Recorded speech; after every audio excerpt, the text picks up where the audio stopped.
মৃত্যুবরণ করছে এই কারেন্টের কারণে। আমার ভাই বাচ্চু মল্লিক এই জায়গায় সকালবেলা আইছে এই খেত করতে পরিদর্শন করতে। তো এই জায়গায় পিন্টু আলাদার আর হইলো আলুদ্দিন জুমারদার এই জায়গায় এই যে 20 লাখ হাতে। সাউথ টাউনে হোক আপনার স্বপ্নের আবাসন, শতভাগ রেডি প্লট, সাথে সাথেই সাফ কাবলা রেজিস্ট্রি। ইঁদুরের লেগা কারেন্টের লাইন টানছে, অবৈধ লাইন। এটা তো অবৈধ লাইন, কারেন্টের লাইনের মাধ্যমে অবৈধ লাইন যে কৃষি খাতে। এই জায়গায় ওই যে 440 লাইন আছে, এই জায়গাতে ডাইরেক্ট লাইনে লাইন দিয়া এই জায়গায় মনে করেন লাইন রাখছে। এই লাইন রাখা অবস্থায় আমার ভাই এই জায়গায় আইছে, আওয়ার পরে কাজ করতে লইয়া মৃত্যুবরণ করছে এই কারেন্টের কারণে।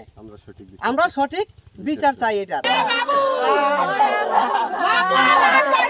আমার স্বামীর লাশ নামাবা না কেউ, ওইনে কইয়া দেবা মামলা না করলে আমার স্বামীর লাশ জানো কেউ না, ওইনে সাউ দিয়ে দেবা। স্বামী কি গাড়ি মারছে, স্বামী